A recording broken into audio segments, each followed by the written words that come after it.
사랑하는 하나님, 감사를 드립니다. 하나님, 우리가 온전한 예배를 드리게 하시고 이 시간은 특별히 하나님의 말씀을 받기를 원합니다. 하나님, 이 시간 선포되는 말씀 가운데 이곳에 있는 모든 성도님들에게 필요한 하나님의 말씀이 선포되게 하여 주시옵소서. 그 말씀이 살아서 역사하는 말씀이 선포되게 하여 주시옵소서. 그렇게 행하실 주님을 찬양합니다. 예수님의 이름으로 기도드립니다. 아멘. 네, 오늘 말씀의 제목은 혼적인 그리스도인과 영적인 그리스도인이라는 제목을 가지고 여러분과 함께 말씀을 나눠보려고 합니다. 우리가 잘 아는 것처럼 창세기 12장 1절에 보면 하나님께서 아브라함을 부르셔서 이렇게 말씀을 하십니다. 너는 너의 고향과 친척과 아버지의 집을 떠나 내가 내게 보여줄 땅으로 가라. 그곳에 가면 내가 너로 큰 민족을 이루고 내게 복을 주어 내 이름을 창대하게 하리니 너는 복이 될지라. 이렇게 하나님께서 아브라함에게 말씀을 하심으로 인해서 내가 지시할 땅으로 가라고 명령을 하십니다. 근데 하나님께서 우리를 부르실 때 이렇게 너희를 크게 쓰겠다, 너에게 복을 주겠다, 이렇게 우리를 부르시는 것 같아요. 혹시 여기 계신 분들이 하나님께서 여러분에게 말씀하실 때 내가 너희를 적게 쓰겠다, 내가 너희를 대충 쓸 테니까 내가 너에게 지시할 땅으로 가라, 이렇게 하나님의 말씀 이렇게 들어본 적 있는 분 있습니까? 하나님은 우리를 부르실 때 내가 너희를 크게 쓰겠다, 큰 일에 쓰겠다, 중요한 일에 쓰겠다, 이렇게 우리에게 말씀을 하시면서 우리를 부르시는 것 같습니다. 그래서 이 하나님의 부르심에 오늘 4절에 보니까요, 아브라함이 그 하나님의 말씀에 따라서 하나님이 지시하는 땅으로 갔고, 그 다음에 조카 롯도 아브라함에 따라서 함께 가나안으로 갔다고 성경은 말하고 있습니다. 그런데 이제 가나안 땅에 갔는데 7절에 하나님께서 그 가나안 땅에서 아브라함에게 다시 나타나셔서 7절에서 이렇게 말씀을 하십니다. 내가 지시한 땅으로 왔으니까 이제 이 땅을 내 자손에게 주리라 라고 하나님이 또 약속을 하시는 거예요. 여러분, 아브라함은 얼마나 기분이 좋았겠어요. 하나님이 말씀을 주시고 그 말씀에 따라서 가나안 땅에 왔고, 또 그 가나안 땅에 왔는데 내가 너의 자손에게 이 땅을 주겠다, 너의 자손을 하늘과 하늘의 별과 같이 바다의 모래같이 쓰겠다라고 말씀해서 얼마나 기분이 좋았겠어요. 그런데 오늘 10절에 보니까, 우리가 금방 읽었던 것처럼 10절에 보니까 그 땅에 아브라함이 처음으로 그 약속을 따라서 가서 처음으로 경험했던 것이 어떤 일을 경험했냐면요, 그 땅에 기근이 있었답니다. 그 땅에 가뭄이 있었어요. 여러분, 아브라함은 아마 이해가 안 됐을 거예요. 하나님의 말씀에 순종하여 하나님이 가라고 하는 그 땅에 왔는데, 그러면 이제 하나님의 축복이 임하고 하나님의 복이 임하고, 하나님이 재산도 주시고 계속 그러한 삶이 와야 되는데, 오늘 10절에 보니까요, 처음 경험하게 그 땅에 기근이 왔다는 거예요. 그래서 아브라함이 그 기근을 경험하고 나서 어떻게 반응을 하냐면요, 그 시기에 애굽 땅에는 물이 풍족했습니다. 그래서 그 주위에 있는 어려움이 있을 때, 가뭄이 있을 때마다 그 사람들은 애굽으로 내려가는 게 당연한 일이었다는 거예요. 그래서 아브라함도 당연하게 애굽 땅으로 내려갔다는 거예요. 그러니까 아브라함이 하나님 지시한 땅으로 갔는데 당연히 축복을 받을 거라고 생각했는데, 하나님의 풍성함이 자기의 삶에 올 거라고 생각했는데, 가뭄을 경험해서 아브라함은 당연히 자기가 지금까지 살아왔고 모든 사람들이 하는 방식대로 애굽으로 내려가는 일을 선택했다는 겁니다. 여러분, 우리가 한번 생각해 볼 때, 여러분, 이게 이해가 되는 상황인가요? 하나님이 우리를 부르셨는데, 부르셔가지고 하나님의 말씀에 순종해서 그 장소에 갔는데 당연히 하나님 우리에게 복을 주실 거라 생각했는데 그 장소에서 우리가 처음 경험하는 것이 어려움이라면 여러분들은 하나님 앞에 어떻게 반응하시겠습니까? 어쩌면 아브라함처럼 당연히 자기의 살 길을 찾아서 가는 게 우리가 당연히 반응해야 될 모습일 수도 있었다는 겁니다. 아브라함은 한번 고민했겠죠. 이곳이 하나님이 보내신 곳이 맞나? 나에게 나타나서 말씀하셨던 하나님의 그 약속이 맞나? 애굽으로 내려가면서도 계속 고민을 했을 겁니다. 아마 우리도 아브라함처럼 하나님의 약속에 따라서 지시한 곳에 있고 지시한 교회에 있고 지시한 공동체에 있지만 어려움이 올 때마다 똑같은 고민을 할 겁니다. 하나님이 나를 이곳에 부르신 것이 맞나? 나는 어떻게 행동해야 되나? 그런데 창세기 26장 1절에 보면 이제 아브라함이 죽고 아브라함의 아들인 이삭에게 똑같은 일이 일어납니다. 우리가 창세기 26장 1절을 같이 한번 볼까요?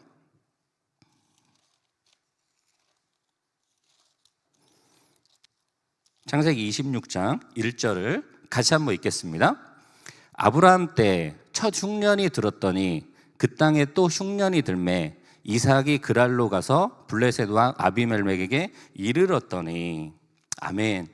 여기 보니까요, 아브라함의 아들인 이삭도 아버지 아브라함과 똑같은 상황이 일어난 거예요. 이제 아버지 아브라함은 죽고 그 모든 것들을 이삭이 이제 그 가정을 이끌어가고 하나님의 비전과 하나님의 약속을 지켜야 되는 그런 위치에 왔을 때 야곱도 똑같이 가뭄을 경험하고 기근을 경험하는 일을 경험했다는 겁니다. 그런데 이삭도 똑같이요, 하나님의 말씀에 의지해서 그곳에 있으려고 했는데 그 어려움 때문에 성경에 보니까 이삭도 애굽으로 내려가려고 했어요. 당연한 반응을 하려고 했다는 겁니다. 그런데 하나님께서 이삭에게 나타나서 너는 애굽으로 내려가지 말고 내가 지시한 이 땅에 그대로 있어라 라고 말씀하는 거예요. 여러분, 이삭이 아브라함과 달랐던 건 뭐냐면요, 아브라함은 어려움이 왔을 때 당연히 사람들이 하는 방식, 자기의 삶의 방식으로 행동했지만 이삭은 애굽으로 내려가면서도 하나님의 음성에 청종했다는 거예요. 하나님, 이것을 내려가는 게 맞습니까? 제가 이곳에 계속 있어야 됩니까? 라고 기도하면서 하나님의 인도하심을 받고 그곳에 있었다는 거예요. 그런데 12절에 보니까요, 어떤 내용이 써 있냐면 이삭이 그 땅에서 농사를 지었는데 그 해에 100배나 얻었대요. 그리고 여호와께서 복을 주심으로 그 사람을 창대하고 왕성하게 하여 마침내 거부가 되었다고 얘기합니다. 여러분, 성경에요, 거부라는 표현은 딱 두 군데밖에 안 나옵니다. 그런데 그 두 군데 중에 하나인 이 거부가 이삭에게 주어졌다는 거예요.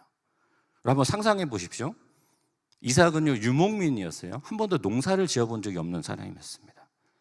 그리고 가뭄이 와서 땅은 완전 갈라져 있고 물은 없고, 여러분, 그런 상황 가운데 하나님의 말씀에 의지해서 먼지가 풀풀 풍기는 그 땅에서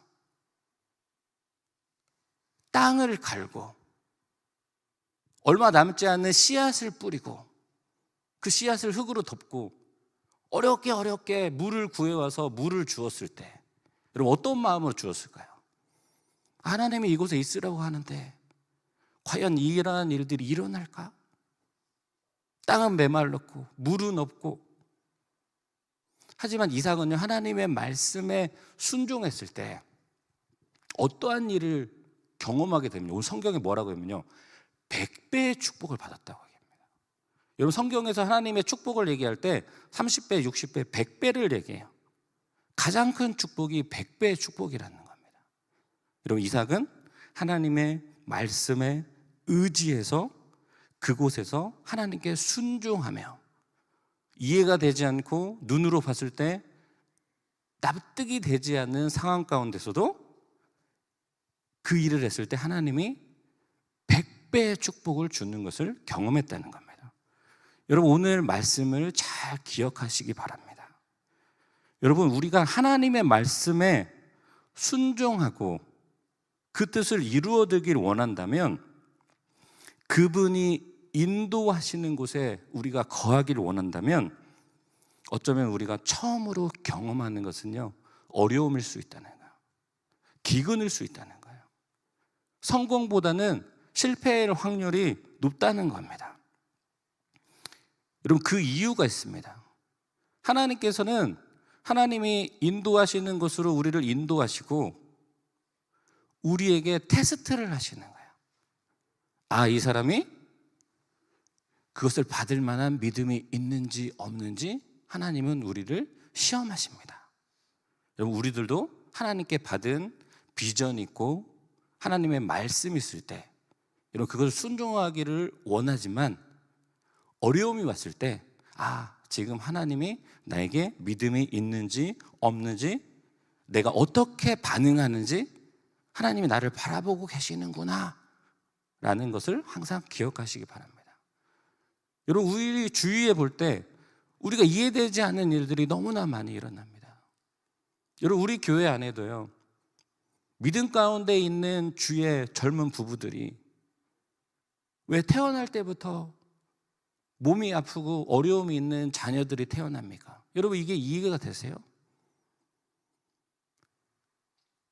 하나님께 헌신하기에 자기의 삶을 바쳐서 선교지에서 헌신하고 있는 그 선교사님들이, 이 코로나 상황 가운데 수많은 선교사님들이 순교를 당하시는 게 여러분, 우리가 이해가 갑니까? 여러분, 저는 이해가 되지 않더라고요. 그래서 그런 기도도 많이 했었습니다. 하나님, 왜 이러한 일들이 일어나는 겁니까? 왜 그 부부들에게 이러한 일이 일어나고 왜 그 선교사님들에게 이러한 일이 일어납니까? 그리고 어떤 사람들은요, 이러한 자기들이 감당할 수 없고 이해되지 않는 상황이 왔을 때 어떤 분들은 이렇게 기도를 하는 분들이 있어요. 하나님, 이제 저를 이해시키십시오.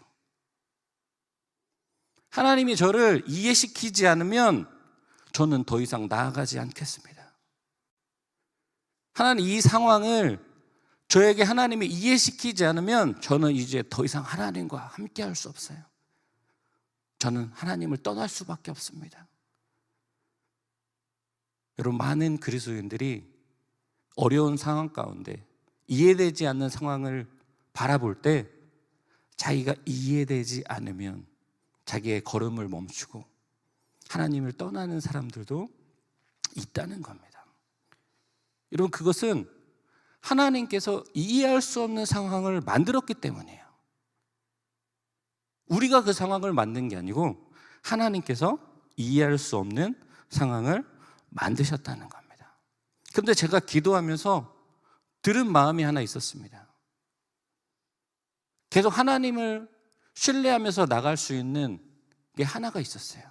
그것은 뭐냐면요, 지금까지 제 삶에 역사하시고 저의 사역 가운데 역사하셨던 하나님이 너무나도 신실하신 분이라는 거예요. 여러분, 우리가 이해되지 않는 상황 가운데, 우리가 기도해도 하나님이 응답하지 않는 상황 가운데 계속 그 길을 갈 수 있는 것은 과거에 하나님과 함께 맺었던 그 관계, 그 신뢰, 하나님이 나에게 역사하셨던 그 역사하심이 있지 않으면 우리는 이해되지 않는 상황 가운데 계속 앞으로 갈 수 없다는 겁니다. 여러분, 그래서 우리에겐 그 신뢰가 있어야 됩니다. 아멘? 여러분, 우리가 이해되지 않은 상황 가운데서도 하나님이 얼마나 신실하신가, 하나님이 어떻게 일하셨는가, 하나님의 역사하심이 어떤가를 알지 못한다면 우리는요, 더 큰 어려움이 오면 어쩌면 하나님을 떠날 수도 있다는 겁니다. 요즘 보니까요, U23 축구 아시아컵을 하고 있더라고요. 여러분, 축구를 볼 때 우리가 어떻습니까? 막 조마조마하면서 보잖아요, 그렇죠? 우리가 월드컵 볼 때도 조마조마하잖아요. 왜? 우리가 이길 수도 있고 질 수도 있기 때문에. 그렇게 얼마나 조마조마해요. 아, 우리도 이길 수도 있고 우리 질 수도 있는데, 우리 선수들이 너무 잘해야 되는데, 조마조마한 마음으로 우리가 축구 경기를 보죠. 근데 여러분, 재방송을 본 적 있습니까? 축구 재방송? 아니, 이미 결과가 나왔어요. 우리 팀이 이겼어요. 근데 그 다음날 재방송을 해주는 거예요. 재방송 볼 때도 어떻게 마음이 조마조마하는가요? 야, 우리가 지면 안 돼. 우리가 이기면 안 돼. 이기면 안 되는 아니죠. 네. 우리가 이겨야 돼 하면서 재방송을 볼 때는 조마조마하면서 보지 않는다는 겁니다. 여러분, 하나님을 신뢰한다는 것은요, 축구 경기를 재방송을 보는 것과 똑같은 거예요. 하나님은 항상 신실하셔. 그분은 우리가 이해할 수 있는 상황 가운데서도 그분의 일을 하셔. 그분이 나에게 가장 선한 것으로 우리에게 공급해 주시고 그 길로 우리를 인도하실 거야. 여러분, 우리가 이해되지 않는 상황 가운데서 우리가 붙잡아야 되는 것은 하나님에 대한 신뢰라는 겁니다. 여러분, 우리는 시험 당하는 것을 좋아하지 않아요. 여러분, 학교 다닐 때 시험 보는 거 좋아하시는 분 있습니까? 저도 시험 보는 게 너무 싫더라고요. 공부해야 되는 것도 싫고, 그냥 시험장에 앉아서 막 긴장해야 되는 그 상황도 싫고, 또 시험을 봤는데 그 점수가 어떻게 나올까 막 조마조마하는 것도 싫고. 그런데 하나님께서 우리에게 시험을 주시는 이유가 있는 거예요. 여러분, 그 시험을 통해서 우리가 깨달을 수 있는 것은 나의 점수가 어떤지 알 수 있습니다. 시험을 보기 위해서 우리가 공부를 할 때, 또 시험을 볼 때, 또 시험 점수를 받고 나면 내가 이러한 수준이었구나. 나는 내가 100점 수준이라고 생각했는데 시험 점수를 받고 나니까 50점밖에 안 되는 거예요. 여러분, 이래서 하나님이 믿음의 시련을 주시고 믿음의 어려움을 우리에게 주시는 겁니다. 여러분, 어려움이 없으면 우리는요 그냥 다 믿음이 100점짜리일 거라 생각해요. 내 믿음은 100점짜리야. 나는 그래도 80점은 되겠지. 그런데 여러분, 시험을 당하고 시련을 당하고 나면 나의 믿음의 현 주소를 알게 된다는 거예요. 내가 50점밖에 안 됐다니, 40점밖에 안 됐다니. 여러분, 성경 안에요 수많은 하나님의 사람들이 이 믿음의 시련을 겪습니다. 믿음의 어려움을 겪어요. 그런데 성경엔 답이 써 있어요. 그들이 하나님을 신뢰하고 의지함으로 해서 하나님의 역사와 하나님의 구원을 경험하는 것을 우리가 성경을 통해서 다 보고 있습니다. 여러분, 우리는요 이 시험도 축구의 재방송을 보는 것과 똑같아요. 이 성경 안에서 그 수많은 우리의 선배들이 그 역할을 다 해놨기 때문에 우리는 그것만 믿으면 됩니다. 아멘? 여러분, 우리는 그것만 믿으면 돼요. 여러분, 우리가 순간순간 당하는 시험이 어려움이 없다는 걸 제가 말씀드리는 건 아니에요. 여러분, 저도 나름 어려움을 겪으면서 지금까지 왔습니다. 여기 계신 분들은 저보다 더 큰 어려움을 당한 분들도 아마 있을 겁니다.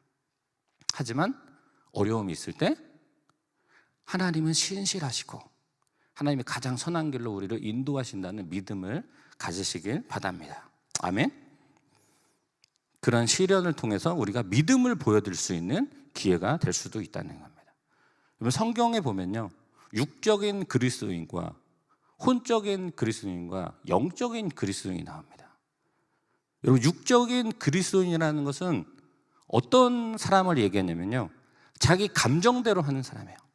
자기가 원하는 대로 하는 사람은 육적인 그리스도인입니다. 근데 제가 보니까 여기에 육적인 그리스도인은 없는 것 같아요. 여러분, 육적인 그리스도인이 아마 여기에 있다면 갑자기 한 분이 일어나서 설교가 왜 이렇게 길어? 설교가 왜 이렇게 재미없어? 하면서 자기 원하는 대로, 그리고 배가 고프면 여기서 도시락을 까가지고 아마 먹을 겁니다. 이런 분들이 육적인 그리스도인들이에요. 그런데 여러분, 혼적인 그리스도인들은 어떤 그리스도인이냐면 자기가 이해가 될 때만 순종하는 사람들. 그런 사람들은요 이런 기도를 제일 많이 합니다. 하나님, 저를 이해시키십시오. 이해해야만 나갈 수 있어요. 여러분, 이런 그리스도는 혼적인 그리스도예요. 자기가 이해가 되고 납득이 될 때, 자기가 용납이 될 때만 하나님께 순종하고 나아가고 기쁜 사람들. 하지만 영적인 그리스도인들이 있습니다. 영적인 그리스도 어떤 사람이면요 자기가 이해되지 않아도 하나님이 신실하시고 그분이 나의 창조주시고 그분이 나의 구원자이기 때문에 이해되지 않아도 하나님께 믿음으로 순종하는 사람들, 여러분, 이런 사람들이 영적인 그리스도인이라는 거예요. 여러분, 여기 있는 모든 성도님들이 영적인 그리스도인들이 되길 원합니다. 아멘. 그런데 하나님께서요, 믿음의 시련을 통해서 우리의 믿음을 키우시는 이유가 있습니다. 하나님이 우리에게 믿음을 요구하시는 이유가 있어요. 성경에 보니까요, 하늘에 있는 것들, 눈에 보이지 않는 것들, 4차원에 있는 것들이 있다고 성경에 써 있는데요, 그것들이 무엇이냐? 바로 우리가 원하는 부흥, 치유, 부요, 물질의 축복, 건강의 축복, 하나님의 역사하심, 여러분, 이러한 것들이 우리가 눈에 보이지 않는 4차원의 영역에 있는데, 우리가 살고 있는 3차원의 세상에 이것에 내려오려면, 우리에게 그것들이 우리에게 임하기 원한다면 통로가 있어야 되는 거예요. 통로가. 그래서 성경에 보니까 구약시대에서는 그 통로가 성전이었습니다. 성전. 야곱이 하나님의 천사들이 오르락내리락하는 하나님을 만났던 그 특별한 장소, 솔로몬이 나중에 성전을 지었던, 하나님을 위해 예배하는 성전을 지었던 그 특별한 장소가 바로 하나님이 임하는 통로였다는 거예요. 그것이 바로 성전입니다.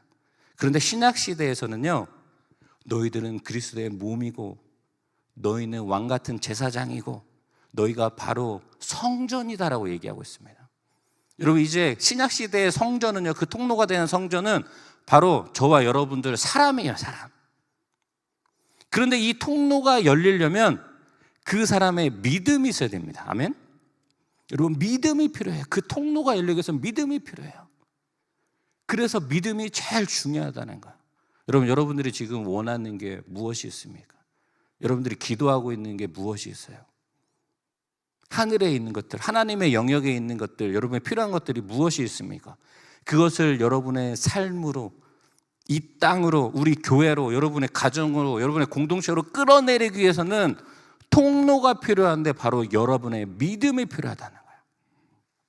그래서 하나님은 믿음의 사람을 찾기를 원하시는 겁니다.